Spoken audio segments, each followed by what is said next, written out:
What is going on, everybody? It is Trucker from Nothing here. So I'm in Camp Sin. I'm actually upgrading. So I wanted to go through that process with you guys and let you know how that went and my experience with that. So I got dropped off a little bit early. There was some miscommunication between our fleet manager and dispatcher, so the dispatcher didn't tell us the right things. So I got dropped off a few days early. I believe we came in on a Monday, I'd like to say. And I wasn't on that week's upgrade list. So I had to wait for the Wednesday list to drop. So I sat around for 2 days. I might have even gotten in on Saturday or Sunday. So I had to wait for the Wednesday list to drop. Not a big deal. You are paid because you are technically ready for dispatch, so you are still paid while you're waiting, and you're going to do your upgrade and everything. So not a big deal. Wasn't upset at all about that. On Wednesday, he called me and told me about the Prime.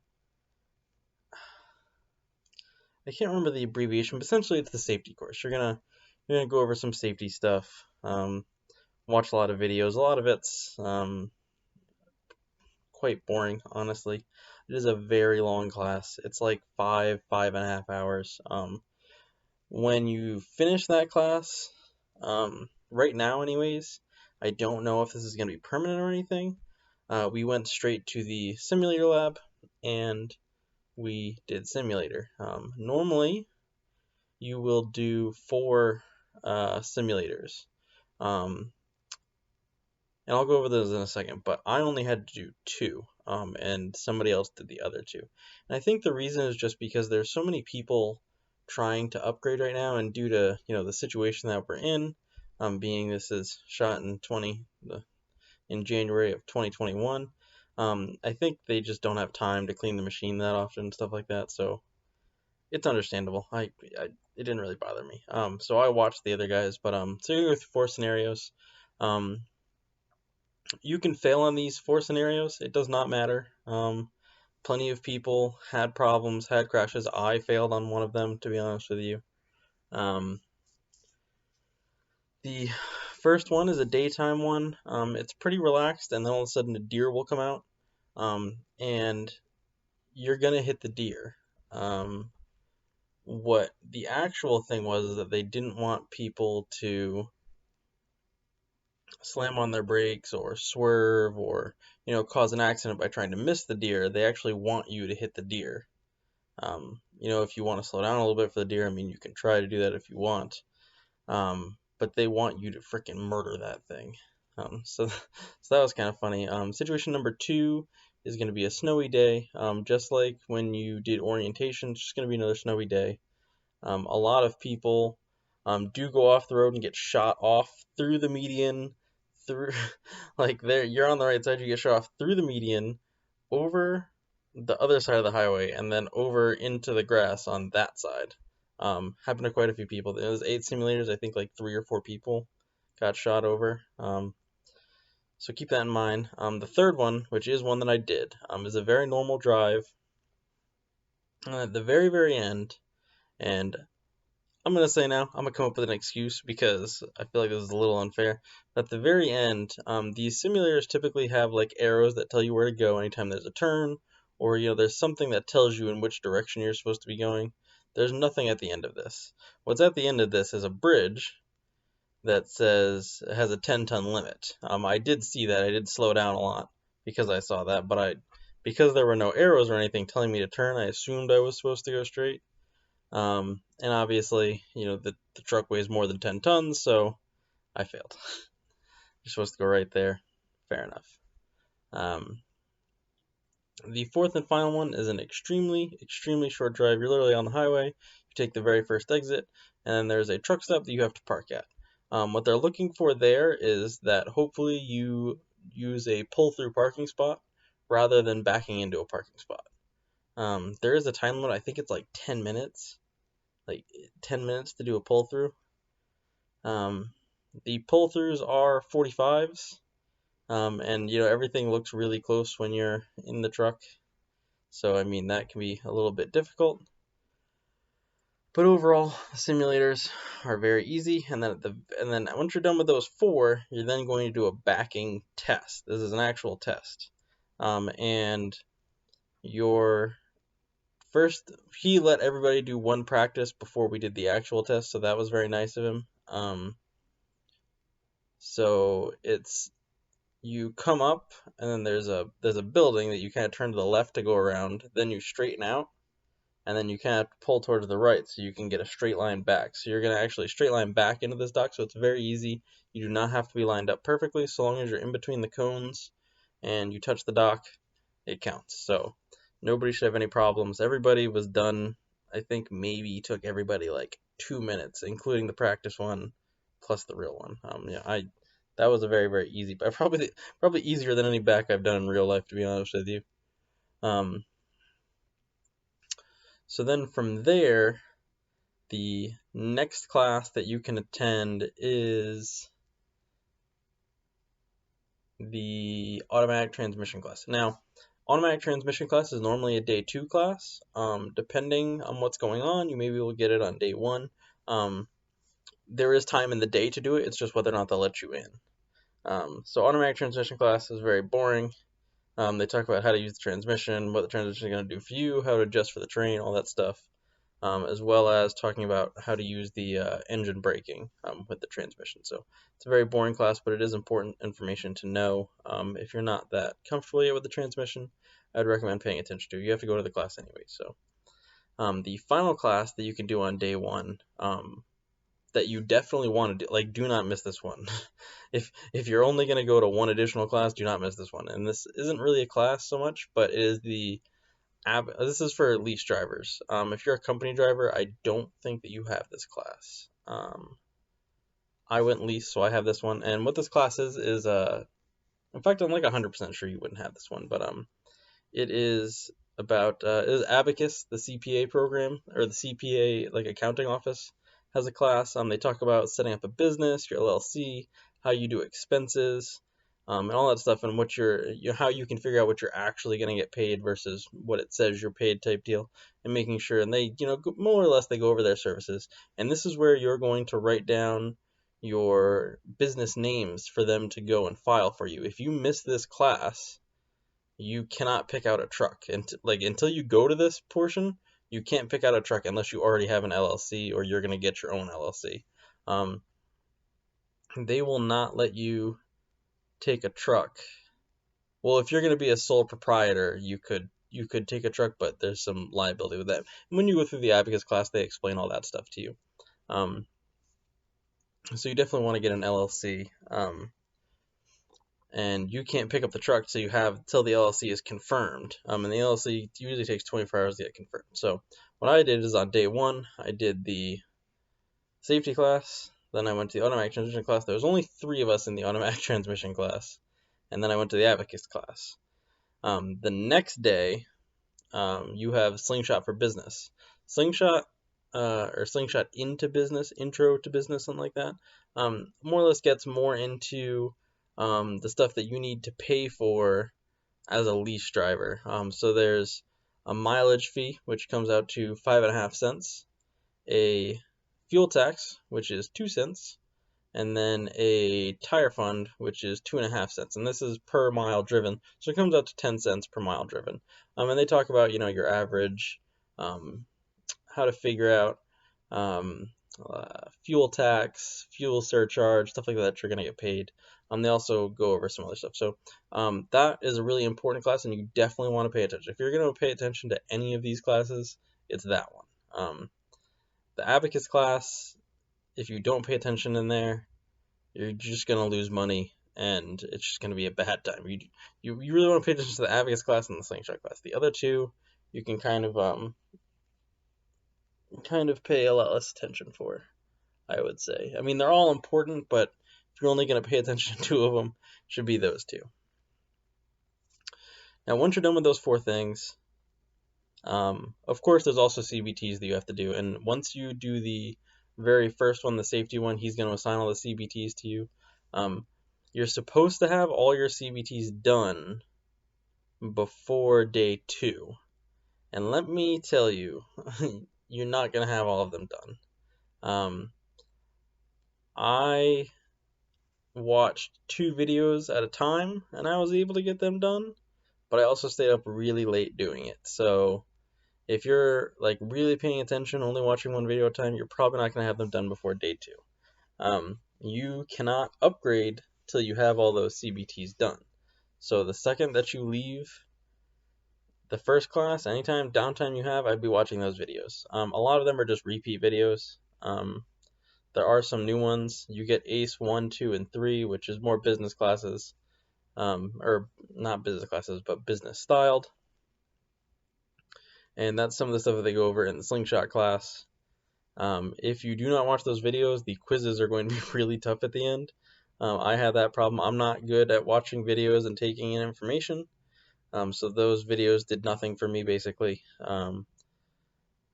I learn better in a classroom environment where I can ask questions and get confirmations on things that I'm thinking of. So, that's a mouthful.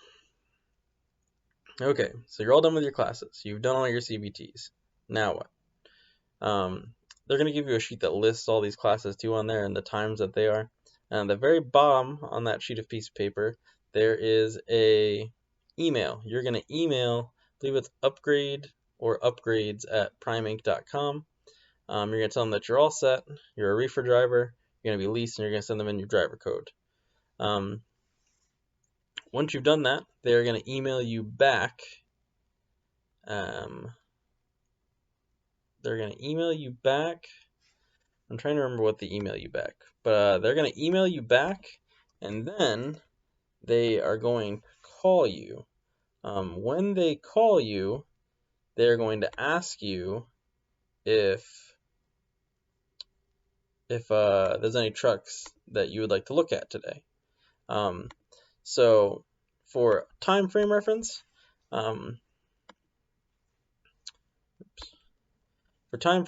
here, I finished my morning class at around 11:30, which was my day 2 class. I did not have to do the automatic transition class. If you have to do the automatic transition class, that's not until like I think it's like 2 o'clock, and it runs till 3 o'clock, I'd like to say.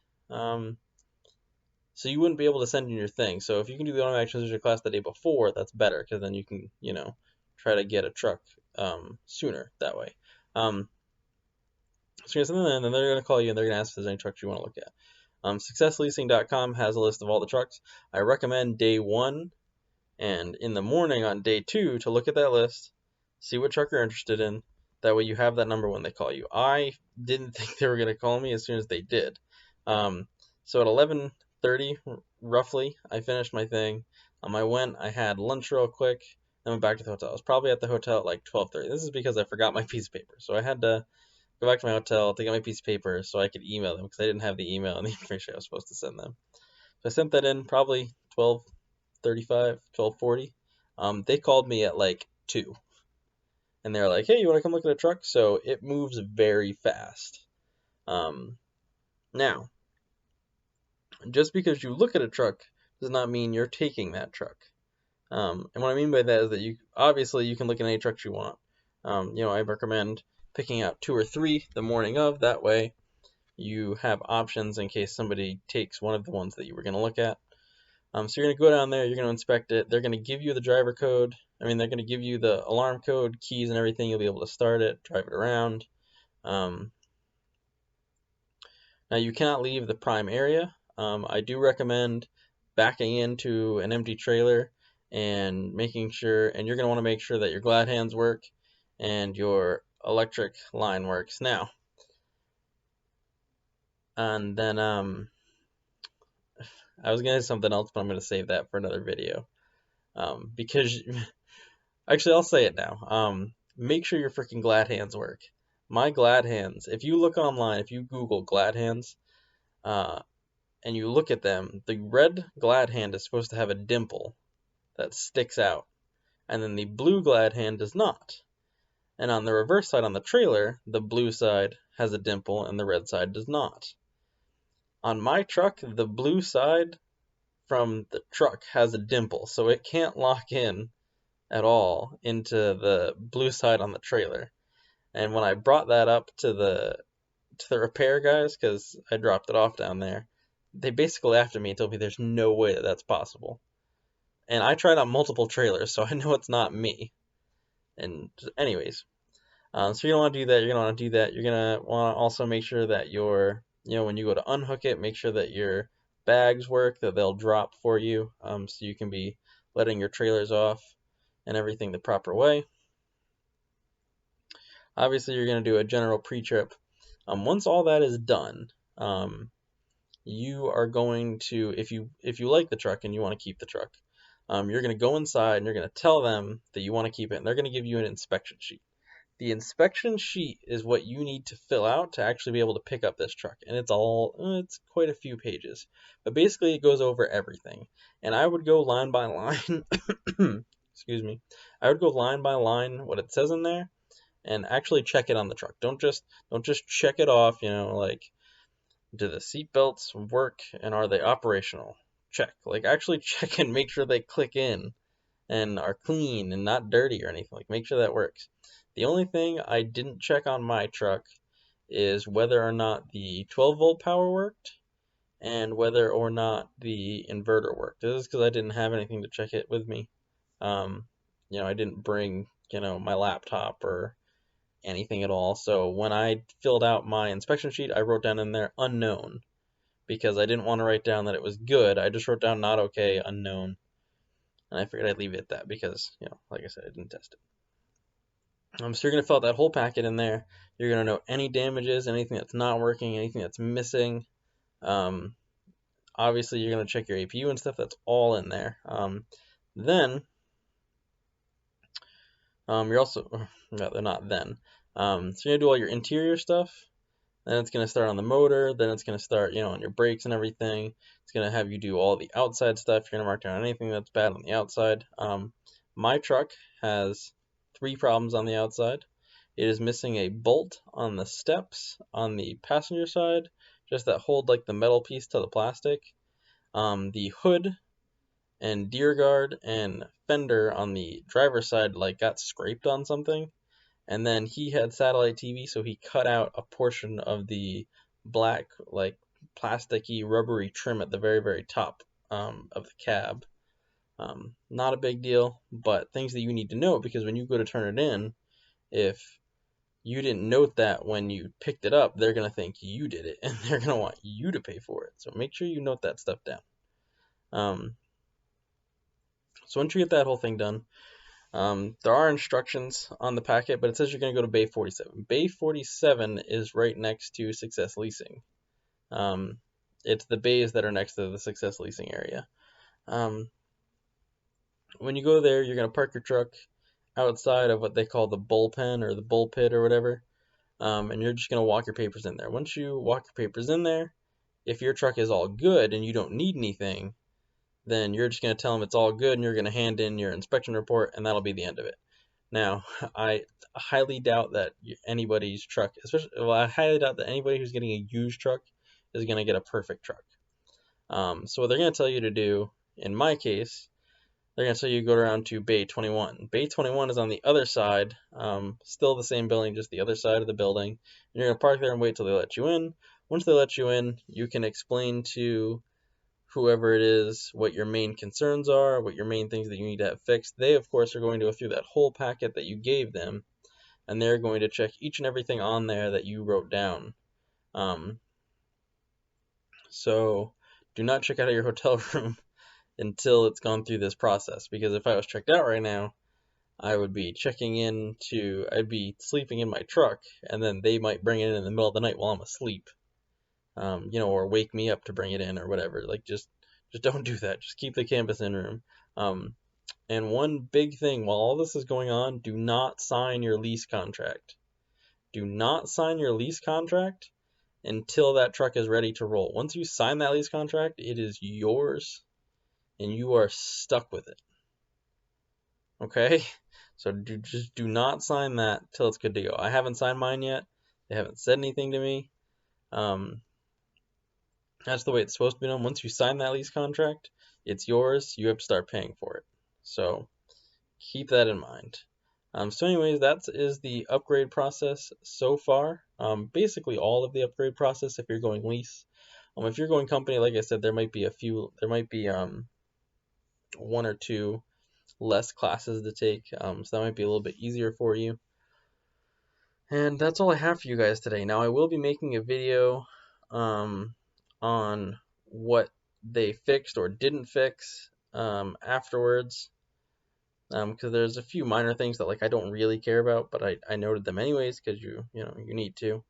As well as you'll be getting to see my truck. I mean, it's a 2020 Freightliner. I'm not gonna act like it's something special. You're not gonna get this grand tour or anything. I will show you the differences though between this one and my trainer truck, which once again are not very many.